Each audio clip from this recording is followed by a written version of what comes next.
السلام علیکم. جی بات کیسے ہیں سر آپ؟ بالکل ٹھیک ہے. آپ سنائیں. میں بھی ٹھیک الحمدللہ.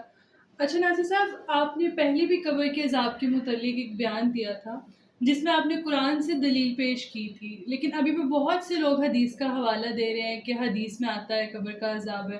تو آپ کی اس بارے میں کیا رائے ہے؟ کیا وہ صحیح سمت جا رہے ہیں یا نہیں؟ کیا کہنا چاہتے ہیں آپ؟ بسم اللہ الرحمن الرحیم. پہلے بڑی ڈیٹیل کے ساتھ ایسی آیت بیان کی ہے جو اس سے پہلے نہیں علماء نے بیان کی. میں نے سورہ طٰہٰ کی آیت ہے، ابھی میں دوبارہ سنا دیتا ہوں. لوگ تو شاید سیٹسفائی کب ہوں گے جب وہ زندہ رہنے تک تو یہ لوگ نہیں ہوتے سیٹسفائی. مرنے کے بعد تو خود ہی پتہ چل جائے گا کس نے ٹھیک بولا کس نے نہیں. قرآن کی آیت کہہ رہی ہے یوم ینفخ فی الصور ونحشر المجرمین یومئذ زرقا یتخافتون بینہم ان لبثتم الا عشرا نحن اعلم بما یقولون اذ یقول امثالهم طریقۃ ان لبثتم الا یوما. اس کا مطلب یہ ہے کہ جس دن سور میں پھونک ماری جائے گی تو ہم مجرم لوگوں کی حالت میں جمع کریں گے. وہ آنکھوں سے اندھے ہوں گے اور وہ چپ کے آپس میں باتیں کریں گے کہ لگتا ہے کہ ہم قبروں میں صرف 10 دن رہے ہیں. وہ کتنی دیر قبروں میں رہے ہیں اور کتنی دیر نہیں رہے یہ اللہ تعالیٰ کے سوا کوئی نہیں جانتا.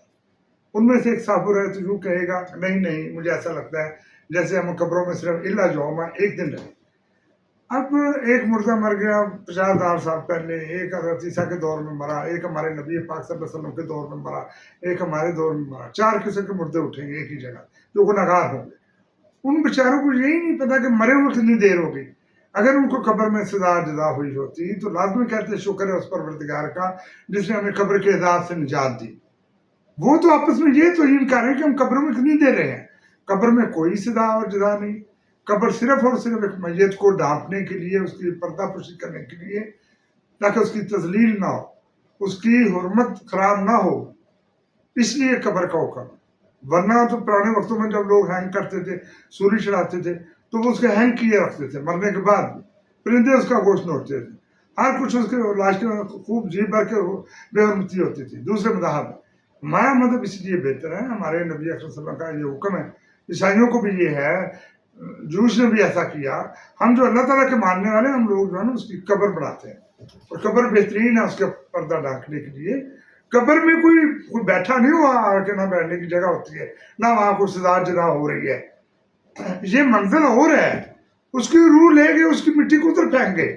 مردہ جو ہے نا ایک مٹی ہے، روح تو لے گئے فرشتے اس کی نکال کے. جو تکلیف دیتی ہے، جو خوشی دیتی ہے، روح کے ساتھ جو باڈی ہوتی ہے نا اس کو تکلیف ہے، اس کو غمی ہے، اس کو خوشی ہے، یہ سارے اس کے ساتھ. جس کی روح نکال جو مٹی کا کلوتھڑا بن گیا اس کو سزا جزا کہاں سے؟ روح تو کہیں اور چلی گئی. یہ سب ان کی مان گڑت اور بیوقوف قسم کی باتیں ہیں جو علماء نے پھیلائی. قطعاً کوئی اس میں قبر کا دام نہیں. آگے جا کے میں ایک بلاگ میں اور بات کرنے والا ہوں کہ یہ اس طرح کی منزل ہے کہ آپ آج مرے ہیں تو کل آپ کے لیے قیامت ہوگی. یہ بڑی ڈیٹیل میں مجھے سمجھانا پڑے گا. میں نے اس کو اوپر ایک علیحدہ بلاگ بنایا ہے، انشاءاللہ وہ بھی ادھر ہے یوٹیوب پر، اس کو آپ سنیں دیکھیں، آپ کو پتہ چل جائے گا. احادیث دیکھو قرآن پاک میں تو یہ بھی ہے جو وہ منہ پر مارتے ہیں. سورہ مومن میں ہے، ایسے کافی صورتوں 4-5 جگہ ذکر آیا ہے مرنے کے بعد کا. لیکن جو مرنے کے بعد کا سب سے لانگ پیریڈ میں قرآن پاک میں ذکر ہے وہ سورہ طٰہٰ میں ہے، جو پہلے میں آج پڑھ چکا ہوں. کہ اس کو نہیں پتا کہ وہ کب مرا ہے. جب اس کو یہی نہیں پتا تو قبر کا عذاب اگر ہوا ہوتا تو یقیناً قبر سے نکل کر وہ جب قبر سے اٹھایا جائے گا، جب سور میں پھونک ماری جائے گی، اور یقیناً اس سے یہ کہتا کہ شکر اللہ تعالیٰ کا جو ہم نے نبیوں سے اپنے ادوار میں بات سنی تھی کہ قیامت آئے گی وہ آج آ گئی ہے. اسی لیے وہ چپ کے کہہ رہے ہیں کہ اللہ تعالیٰ ہماری بات نہ سن لے. قبر میں کوئی سزا اور جزا نہیں، نہ فرشتوں کو کوئی اتنی جلدی ہے. دیکھیں اللہ تعالیٰ کا یہ نظام ہے، اللہ تعالیٰ کا یہ کہنا ہے کہ میں انسان کو دنیا میں بھیجتا ہوں، پھر ایک دن آئے گا وہ مر جائے گا. نبی پیغمبر ولی کتب وہ سارے مر جائیں گے. پھر وہ ایک دن ایسا آئے گا سور میں دوبارہ پھونک ماری جائے گی تو ان کو قبروں سے زندہ کیا اٹھایا جائے گا. یہ امر الہی ہے، یہ حکم خدا بندی ہے. اللہ تعالیٰ کو ایسا کرنے سے مزہ آتا ہے. یہ امر الہی ہے. ہم کیوں موت سے انکاری ہیں؟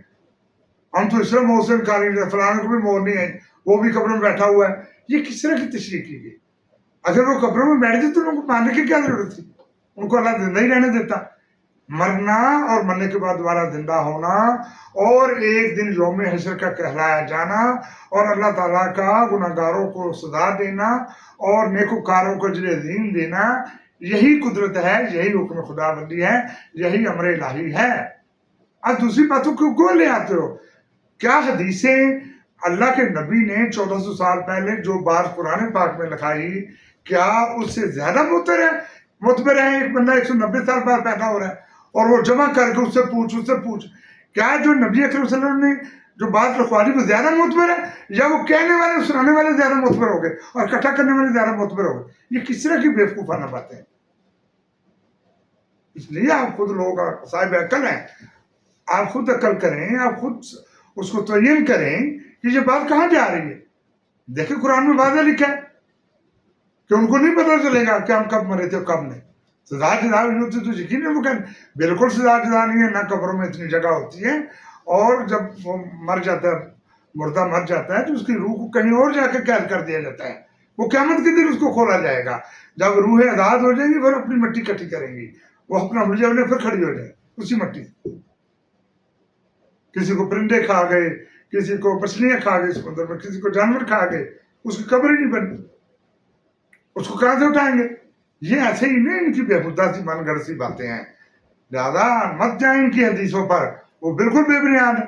ایک چیز قرآن میں موجود ہے، اوتھینٹیکیٹ ہے، اس لیے کہ اللہ کی کتاب میں موجود ہے، اس لیے کہ وہ نبی صلی اللہ علیہ وسلم کی کتاب میں موجود ہے، وہ زیادہ معتبر ہے۔